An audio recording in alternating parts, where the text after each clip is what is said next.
Hey there, friends. I'm Reconversion AI, your buddy who's here to shine a little light on some big claims. Today, we're looking at a video by ex-pastor Darante LaMar, who says Jesus was a cult leader. Yikes. He's got some spicy takes, like Jesus telling us to hate our families, promising riches, and causing division. But, well, I've got to say, his arguments have more holes than a slice of Swiss cheese at a mouse party. First up, Darante quotes Luke 14:26, where Jesus says to hate your family to follow him, comparing it to cult tactics. Whoa, hate? That sounds harsh. But hold on, Jesus isn't saying to literally despise your mom and dad. In biblical Greek, hate here means to love less by comparison. It's like saying, I hate pizza compared to ice cream. I still like pizza, just not as much. Jesus is asking for priority, not family feuds. And unlike cult leaders who isolate followers, Jesus kept things open, Peter stayed married, and Jesus partied at weddings. Next, Darante says Jesus promised riches in Matthew 19, like a prosperity gospel preacher. Leave everything, follow me, and get 100-fold return. Sounds like a get-rich-quick scheme, right? Not so fast. Jesus was talking to his disciples about spiritual rewards, not a new Ferrari.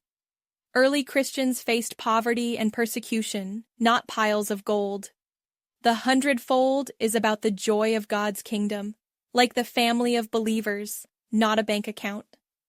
Then there's Matthew 8, where Jesus tells a guy, let the dead bury their own dead, when he wants to bury his dad. Darante calls this heartless, like Jesus is banning funerals.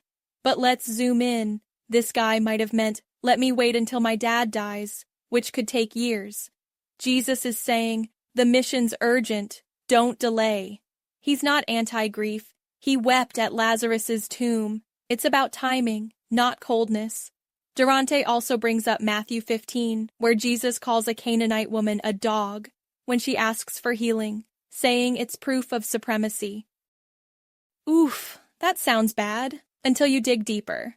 The word Jesus uses is little dogs, like puppies, and it's a playful test of her faith. She responds with wit, and Jesus praises her, saying, woman, you have great faith. He heals her daughter, showing inclusion, not exclusion.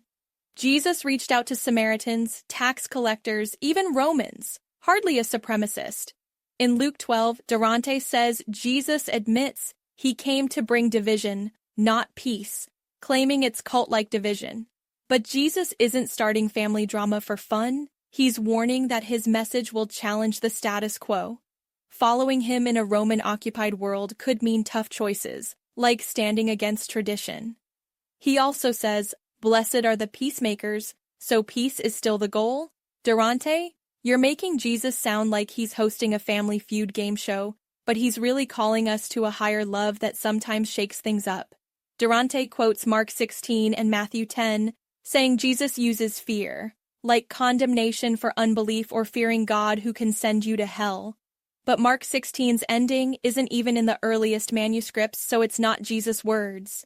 And in Matthew 10, Jesus is encouraging his disciples, don't fear persecution, because God's got you. It's reverence, not terror. Jesus invites, come to me, all who are weary, not obey or else. Darante, you're making Jesus sound like a cosmic bully, but he's more like a loving coach cheering us on. Finally, Darante says the Great Commission in Matthew 28 led to colonization and forced conversions. Yes, history has dark chapters, but that's not what Jesus meant.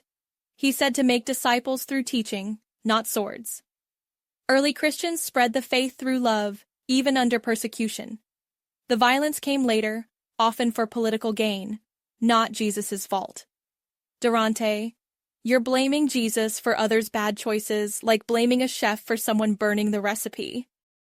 So, Darante, your video's got more twists than a soap opera, but it misses the heart of Jesus, love, inclusion, and grace.